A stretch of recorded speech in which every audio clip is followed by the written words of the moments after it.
Hornets.com. Today we're going to look back at the Hornets versus Spurs Game 7, and then we're also going to get into the preview of Spurs versus Lakers. First of all, I want to apologize for the trial version screen. I don't want to pay for the full version right now, so I hope you can put up with that. Okay, let's look into the Spurs versus Hornets. Lasting impression from this game is I want to complain about the Spurs' mental focus, but at the same time, it's really hard to complain when they came back and they did something they haven't done all series, and they beat the Hornets. And not only that, they beat them pretty convincingly, and that's opposed to the Spurs struggling in games 1, 2, and 5. Or yes, 1, 2, and 5. So great job on the Spurs with that. I thought it showed tremendous championship experience and mettle and desire to win. They really wanted to win this game, and you can tell their focus was there at the free throw line, 19 of 21, including 6 of 6 by Tim Duncan. And the rebounding department was unbelievable, 51 rebounds to 42. And I think they had 13 offensive rebounds or 12 offensive rebounds. I don't have that in front of me, but the Spurs usually don't get a lot of offensive rebounds, so that I think that was one of the big factors in this game. And leading in the rebounding department was Duncan with 14 rebounds, which I thought was tremendous because he was getting those.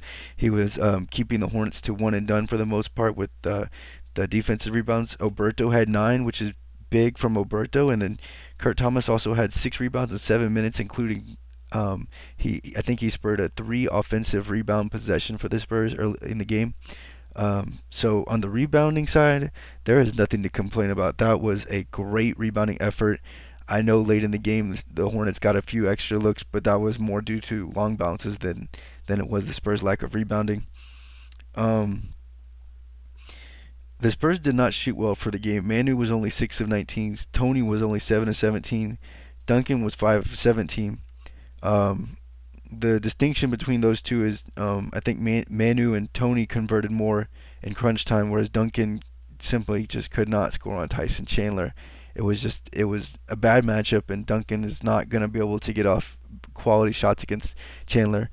Um, so it was good to see Duncan pass the ball in that situation. I was just hoping he wouldn't shoot, and I was hoping the Spurs would not go to 4 down, because Duncan against Tyson Chandler, one, Tyson Chandler is stronger than Duncan, I think, and at the very least he can hold him to a standstill on the low block.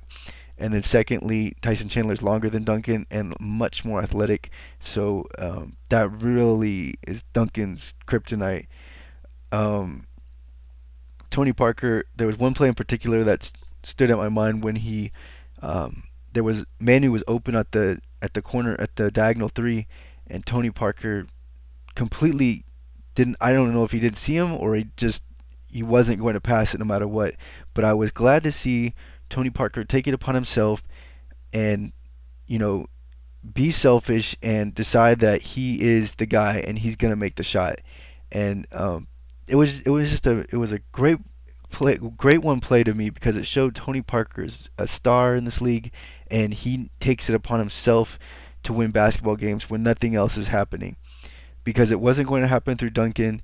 And Manu had missed some shots, if my memory serves me right, and the Spurs just needed buckets, and they needed them big time because the Hornets were mounting a mini rally, and Tony Parker hit that jumper. It was uh, I think even more evidence that Tony Parker is probably a top 3 point guard in this league, and he really shows up when it counts.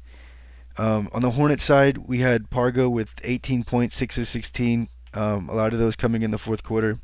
Chris Paul with 18 points, 4 turnovers, and 14 assists. A great point was made by a blog. I don't have the URL, but I will post it on my Spurs blog. If you go to spursvideo.com, just click on Spurs blog, I'll post that. And it shows how Chris Paul's assists really weren't assists, and they were the stats. The stat keeper was basically padding his stats. So that was very interesting to see. It makes you wonder how many of his huge assist games where he actually has all those assists.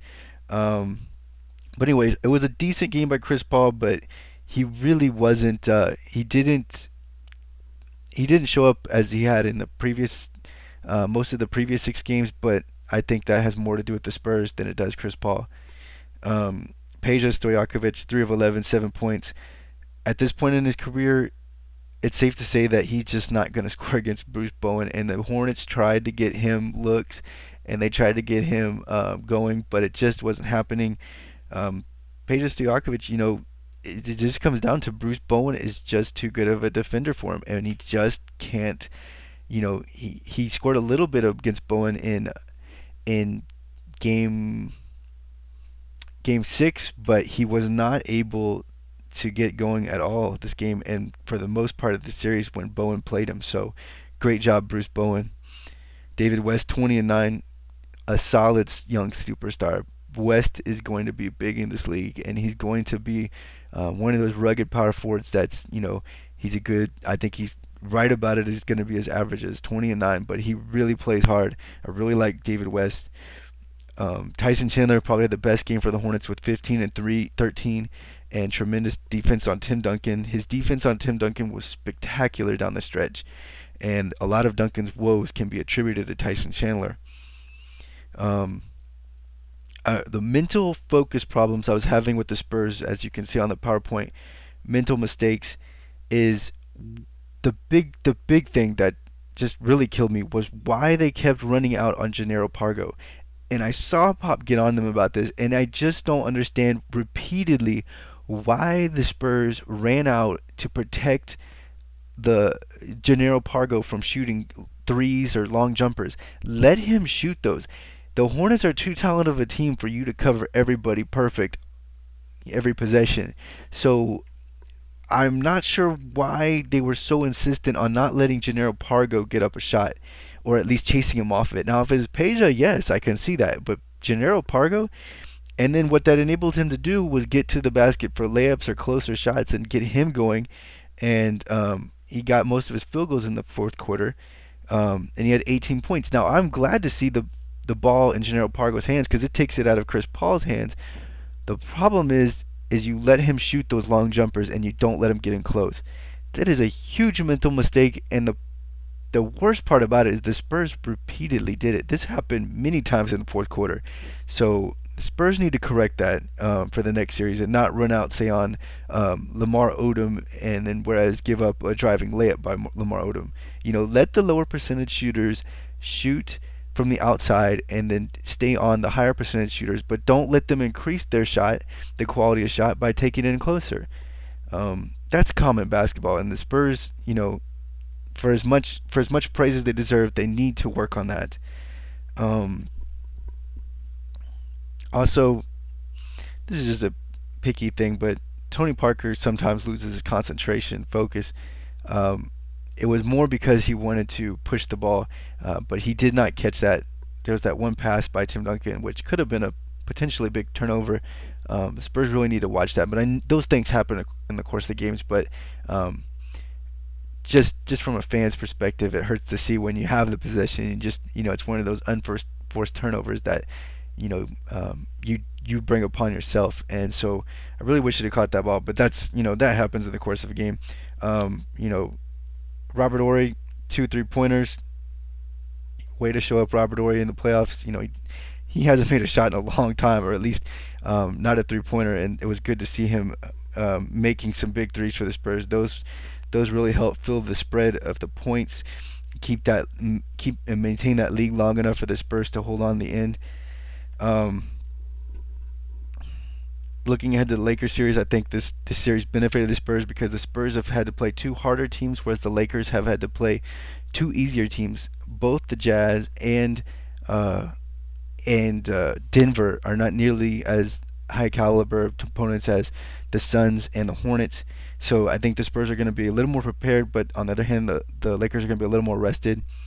I'm going to predict the Lakers in 7, but that's not to say that that's decisive at all.